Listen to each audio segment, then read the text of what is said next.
ในเช้าวันนี้เป็นเช้าที่เราจะอิ่มอุดมโดยสมบูรณ์ในพระนิเวศของพระเจ้าเพราะพระองค์ทรงประทานสิ่งดีให้กับเราทั้งหลาย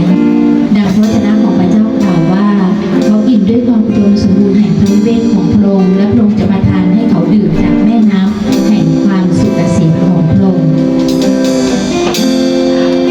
บทเพลงนี้เราใคร่ครวญถึงความรักของพระเจ้าผ่านทางบทเพลงนี้ค่ะ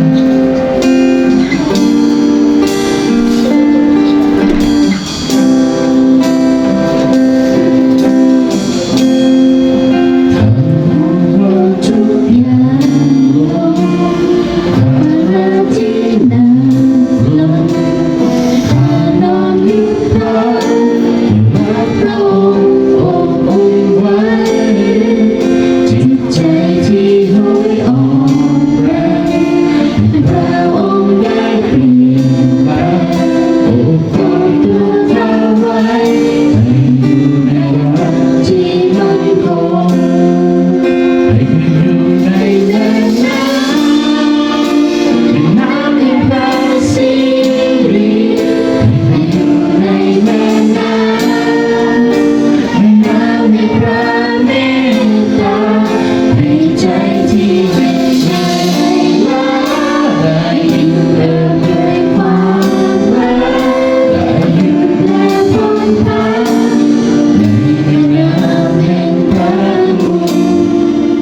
ถวายทุกสิ่งที่มีดวงใจอารักเพียงพระองค์อาจมีชีวิตเพื่อเรียนรู้น้ำพระทัยคนที่การมีทุกสิ่งเป็นของเราเพื่อพระเจ้ารักใครหมดทั้งดวงใจ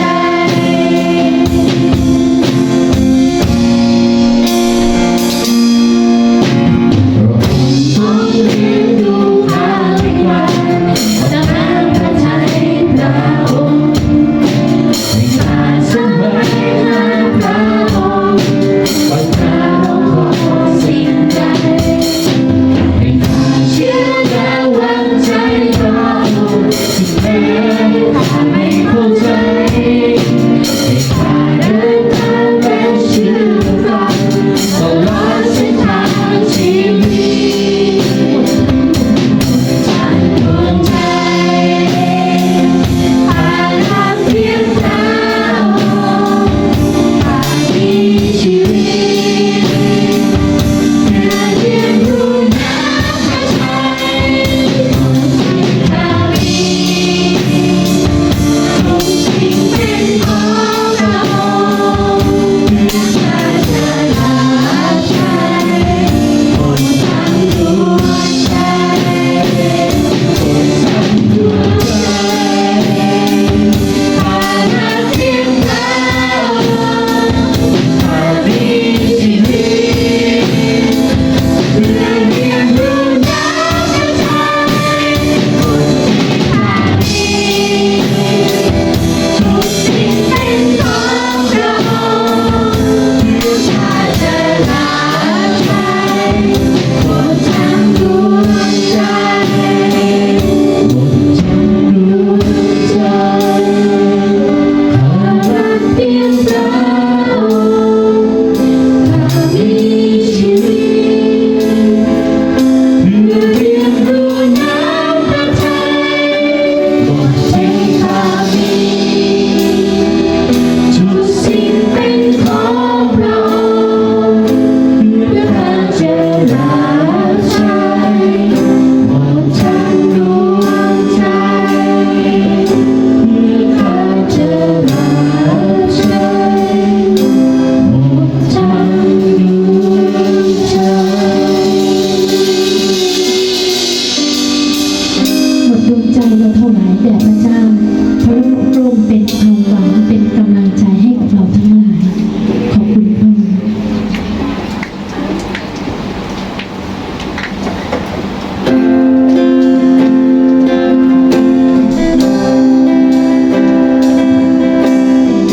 ขอพระเจ้าแห่งความหวังนำเราไปสู่ความรอดและพระญาณของพระองค์สอนทางของเรา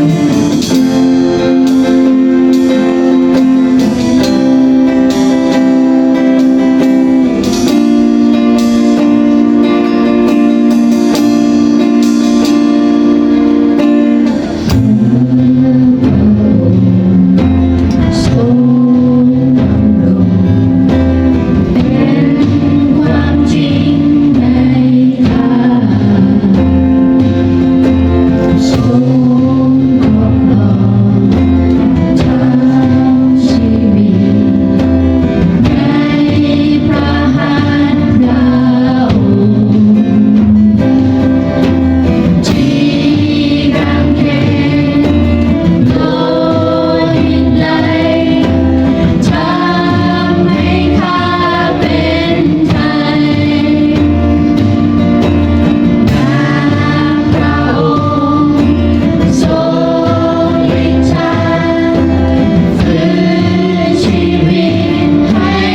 วิตอยู่ในอ้อมแขนพระองค์ความรักของเราอยู่ในพระองค์ที่พระเยซูทรงเป็นกำลังหมดทางชีวิตอยู่ในอ้อมแขนพระองค์ความหวังของเรา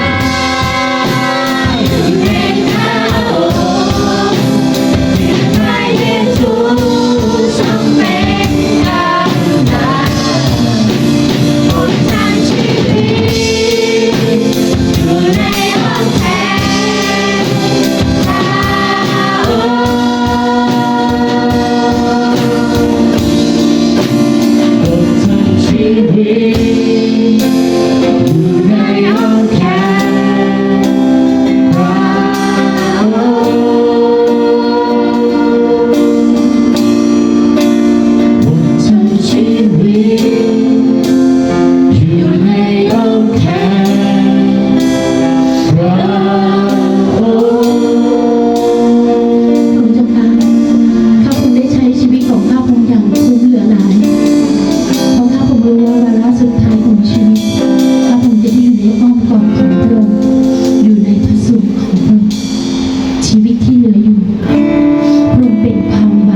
ล้นในใจของเรา เพราะว่าพระเจ้ายิ่งใหญ่เหนือคำสรรเสริญทั้งปวงแล้วความรักของพระองค์ดำรงอยู่กับเราทั้งหลายเหนือการเวลาพระเมตตาของพระเจ้าเป็นที่ล้ำเลิศไม่สิ้นสุดหาพระใดเปรียบเทียบกับความรักของพระองค์ไม่ได้เลย ในวันนี้เราเข้ามาอยู่ในเฉพาะพระพักตร์ของพระองค์เราต่างส่งเสียงร้องสรรเสริ